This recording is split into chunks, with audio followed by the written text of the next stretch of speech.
On November 11th, Halo fans will be taken back to the edge of the galaxy and beyond in Halo Nightfall, a live-action digital series produced by none other than legendary sci-fi director Ridley Scott. The series will star the newly minted Spartan soldier Agent Jameson Locke. Locke is a big deal. While details surrounding his character are thin, we do know he'll be playable in Halo 5, making him a major new human face for the series' growing mythology. He's played by actor Mike Colter, who you may have seen in Men in Black 3 and The Good Wife, and I got to sit down with him to talk about the role. So Mike, pleasure to have you here. I'm just gonna get right to it. You're basically the new face of Halo. Master Chief, we've never seen his face. The Arbiter, you played him, but he was an alien. What's it like to be the first human face that players are actually engaging with, and what's the expectations parting that? What appealed to me about the project was that they're approaching it from a cinematic standpoint of having a film and then following the film character into the game world.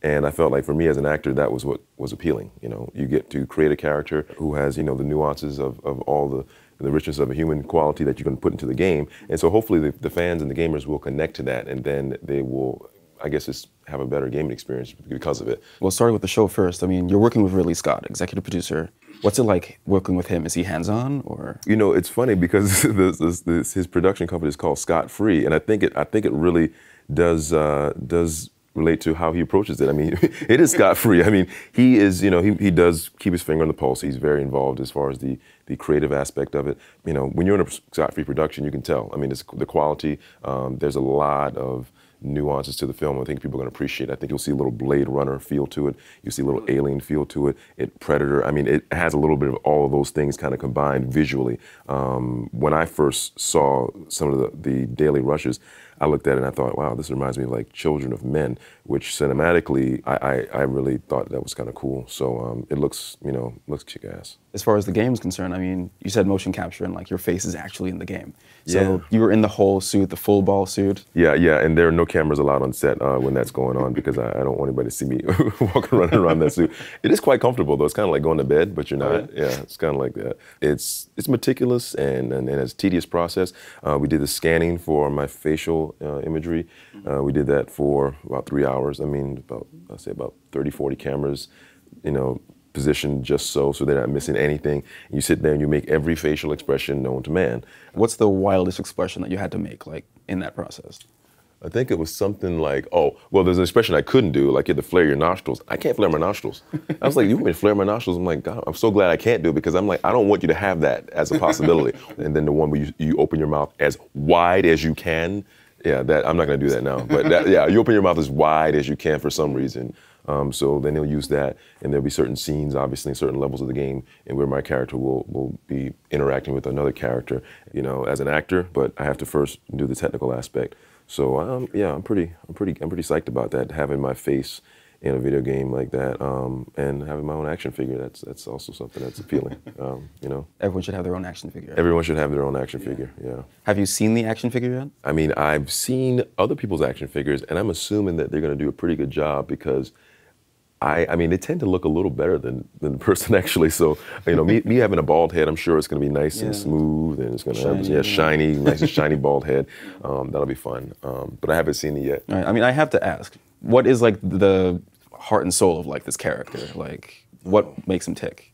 Well, you know, he's a pragmatist. He's very logical, but he basically, it's the mission. The mission is what drives him. I mean, he does have doubts about things, and especially in battle, especially when your life is at stake, in which a lot of that is gonna, you know, you're gonna see that because we're on a planet that basically the stakes are raised. We have a time element.